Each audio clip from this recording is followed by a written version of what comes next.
on a le virage 1 à Sainte-Dévote, qui est toujours très compliqué parce que c'est un gros freinage, très facile de bloquer les roues avant surtout. Donc il faut essayer de placer la voiture le plus droit possible en essayant d'aller frôler le mur sur la gauche en entrée de virage pour essayer d'ouvrir le virage le plus possible. Ensuite, on va couper sur le vibreur à l'intérieur qui est assez large. Donc là, ça bouscule toujours un peu.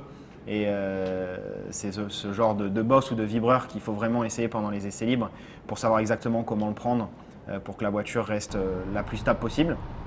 Ensuite, on a toute cette montée où c'est avec les F1 de nos jours, c'est à fond assez facilement, mais bon, on arrive à quand même des vitesses très élevées en haut au casino. Et ensuite, là, on passe de la montée à une descente, donc encore une fois, la voiture devient plus légère.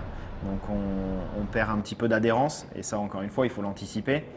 C'est un long virage à gauche, il faut essayer de rester le plus à gauche possible en sortie de virage pour préparer le virage à droite. Après il y a cette fameuse bosse à la sortie de ce virage à droite qu'on essaye toujours d'éviter parce que sinon la voiture touche par terre et ça nous fait perdre de la performance. Et on arrive sur le Mirabeau où très facile de bloquer l'avant parce que la route s'affaisse un petit peu à l'intérieur du virage, mais c'est très important d'aller essayer de mettre la roue le plus proche du rail parce qu'il y a comme une petite rigole sur la droite et quand on met la roue dedans, ben là il y a quand même un plus grand grip.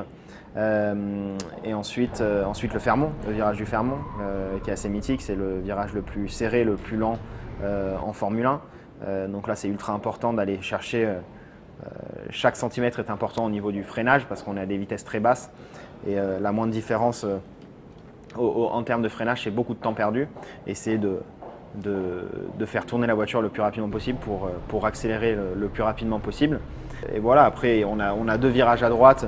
Le deuxième est surtout très important pour la sortie, juste avant le tunnel. Parce qu'on a une longue ligne droite et là il faut vraiment une bonne vitesse de sortie.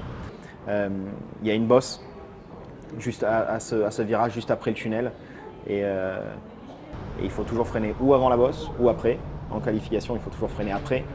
Ensuite, le virage du tabac, qui est un virage très rapide. Et encore une fois, là, c'est rail à gauche, rail à droite, donc pas le droit à l'erreur. Et quand ça tape assez fort. Mais bon, ça, on n'y pense pas dans la voiture. Donc voilà, c'est juste très important d'être le plus précis possible dans ces virages et d'utiliser chaque centimètre de la piste, ce qui est assez compliqué. Ensuite, le premier S de la piscine, c'est ma partie favorite de toute la piste parce que ça passe vraiment très vite. C'est à fond pour le premier S de la piscine. Ensuite, on arrive tout de suite sur le freinage pour le deuxième S de la piscine. Ensuite, on arrive sur la partie de la rascasse. C'est une des opportunités de dépassement pendant la course. D'ailleurs, j'avais doublé une ou deux voitures en 2019. La première, je l'avais doublée, la deuxième, c'était un petit peu moins bien passé. Mais oui, c'est une des opportunités de dépassement là-bas. Très facile, encore une fois, de bloquer l'avant, c'est très bosselé. Donc très compliqué de savoir exactement ce que la voiture va faire et comment elle va réagir sur ces bosses-là. Et voilà, ensuite le dernier virage où il faut relâcher les freins très tôt et essayer d'emmener le plus de vitesse possible pour bien sortir. Il y a un petit vibreur, ça nous aide à arrêter la voiture juste avant le mur. Et voilà, c'est parti, c'est la fin du tour.